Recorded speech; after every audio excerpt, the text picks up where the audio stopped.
دوستان همشون در حال یا اول از بویاب و উত্তর পশ্চিম ইরানে উদ্ধার হয়েছে খাইবার ব্যালিস্টিক ক্ষেপণাস্ত্রের ধ্বংসাবশেষ। আর এই ধ্বংসাবশেষ বিশ্লেষণ করেই বেরিয়ে এসেছে ইরানের সামরিক সক্ষমতার নতুন কিছু তথ্য, যা নতুন করে ভাবাচ্ছে আন্তর্জাতিক সামরিক বিশ্লেষকদের।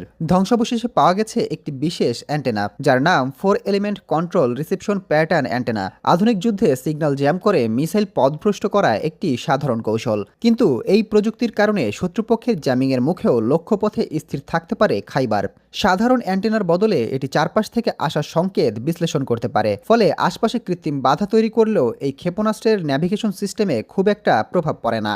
শুধু তাই নয়, এই ক্ষেপণাস্ত্রটি একসাথে একাধিক স্যাটেলাইট নেটওয়ার্ক ব্যবহার করতে পারে। যুক্তরাষ্ট্রের জিপিএস, রাশিয়ার গ্লোসান, ইউরোপের গ্যালিলিও কিংবা চীনের বেইদু, সবগুলো নেটওয়ার্কের সুবিধাই নিতে পারে খাইবার। সংঘাতের সময় শত্রুপক্ষ যদি কোনো একটি স্যাটেলাইট ব্যবস্থা অচল করেও দেয়, তবুও বিকল্প পথে লক্ষ্যবস্তুর দিকে এগিয়ে যেতে পারে এটি।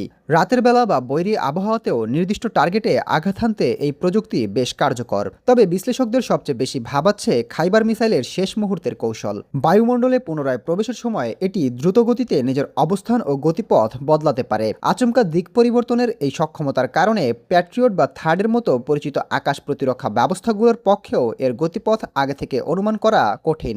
উদ্ধার হওয়া অ্যান্টেনার নকশার সাথে চীনের একটি বাণিজ্যিক অ্যান্টি জ্যামিং সিস্টেমের মিল পাওয়া গেছে। তবে বিশ্লেষকরা একে সরাসরি চীনের সামরিক সহায়তা হিসেবে দেখছেন না। তাদের ধারণা, বেসামরিক বাজার থেকে প্রযুক্তি সংগ্রহ করে রিভার্স ইঞ্জিনিয়ারিংয়ের মাধ্যমে নিজেদের সামরিক সরঞ্জামে তা যুক্ত করেছে তেহরান। সব মিলিয়ে সহজলভ্য প্রযুক্তি কাজে লাগিয়ে ইরান তাদের সমরাস্ত্রকে যেভাবে আধুনিকায়ন করছে, তা মধ্যপ্রাচ্য সহ বৈশ্বিক সামরিক হিসাব নিকাশে নতুন মাত্রা যোগ করছে।